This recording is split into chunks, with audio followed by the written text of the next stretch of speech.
Hello viewers, এ পর্যায়ে আমরা Yoast SEO প্লাগইনটা install করব। তো ইয়োস্ট এসইও প্লাগইন ইনস্টল করার জন্য আমরা ড্যাশবোর্ডে যাব। ড্যাশবোর্ড থেকে এই যে নিচে একটা অপশন দেখতে পাচ্ছি প্লাগইন নামে, তো এই প্লাগইন থেকে ইনস্টল প্লাগইন এটাতে যদি ক্লিক করি তাহলে কতগুলো প্লাগইন ইনস্টল আছে সেটা দেখাবে। দেখুন এই প্লাগইনগুলো এখন ইনস্টল করা আছে, আর এই দুইটা প্লাগইন ইনস্টল করা আছে বাট এগুলো অ্যাক্টিভ করা নাই, এগুলোর খুব বেশি প্রয়োজন নাই, এই কারণে অ্যাক্টিভ করা হয়নি। তো যাই হোক, এখন আমরা ইয়োস্ট এসইও প্লাগইনটি ইনস্টল করি। তো দেখুন এখানে আমরা অ্যাড নিউ দেখতে পাচ্ছি, অ্যাড নিউ এ ক্লিক করব। এখান থেকে এখন আমরা যদি ইয়োস্ট এসইও লিখি তাহলে চলে আসবে ওইটা।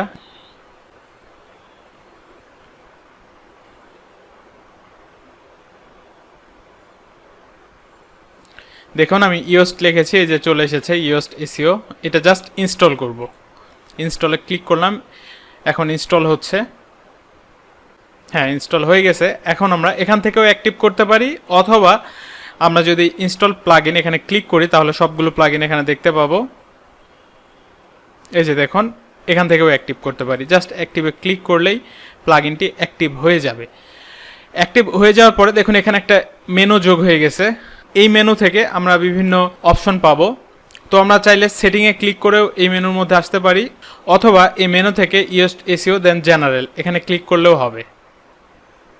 এখন আমরা ইয়োস্ট এসইওর ড্যাশবোর্ডে আছি। এখান থেকে আমরা দেখতে পাচ্ছি কনফিগার উইজার্ড, এখানে ক্লিক করব। ক্লিক করে প্লাগইনটাকে কনফিগার করব। তো আমি জাস্ট ক্লিক করছি কনফিগারেশন উইজার্ড। এখান থেকে এই যে দেখুন নিচে দেখতে পাচ্ছি কনফিগার ইয়োস্ট এসইও, এখানে ক্লিক করব। এখন আমরা সেকেন্ড স্টেপে আছি, এই যে দেখুন এনভায়রনমেন্ট।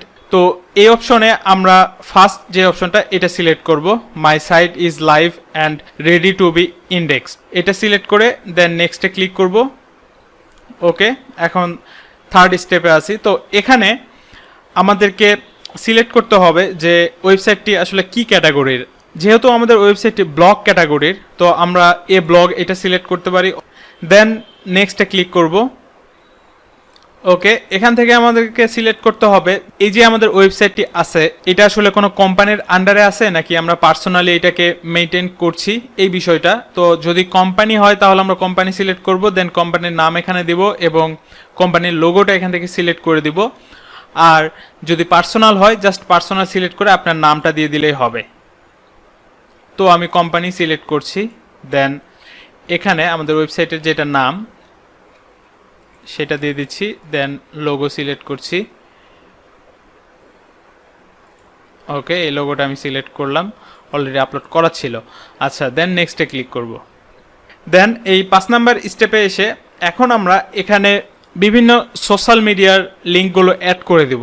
অর্থাৎ আমরা যে ওয়েবসাইটটি ক্রিয়েট করেছি অ্যাফিলিয়েট মার্কেটিং বিজনেসের জন্য, এই ওয়েবসাইটের আন্ডারে আমাদের ফেসবুক ফ্যান পেজ ক্রিয়েট করতে হবে, টুইটার অ্যাকাউন্ট ক্রিয়েট করতে হবে, ইনস্টাগ্রাম, মানে যতগুলো সোশ্যাল মিডিয়া আছে, সোশ্যাল নেটওয়ার্ক আছে, সবগুলোতেই অ্যাকাউন্ট ক্রিয়েট করে রাখলে ভালো। ওই লিঙ্কগুলো এই জায়গায় দিয়ে দিব। তো এখন এই মুহূর্তে যেহেতু আমরা কোনো কিছু ক্রিয়েট করিনি, সো এই জিনিসটা আমরা ফাঁকা রাখলাম। পরবর্তীতে এটা আমরা সেটিং থেকে অ্যাড করে দিতে পারবো, নো প্রবলেম। তো আবারও আমি নেক্সটে ক্লিক করছি।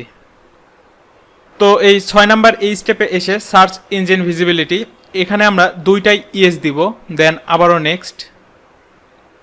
ওকে, দেন মাল্টিপল অথর, যদি আমাদের ওয়েবসাইটে একের অধিক অথর থাকে, অর্থাৎ ধরুন আপনার ওয়েবসাইটে আপনি ছাড়া আরও কয়েকজন পোস্ট করছে, যদি এমন হয় মাল্টিপল অথর যদি থাকে তাহলে আপনার ইয়েস দিবেন, আর যদি না থাকে তাহলে নো দিবেন। তো আমার যেহেতু এই মুহূর্তে নাই তো আমি নো দিয়ে দিচ্ছি, দেন নেক্সট।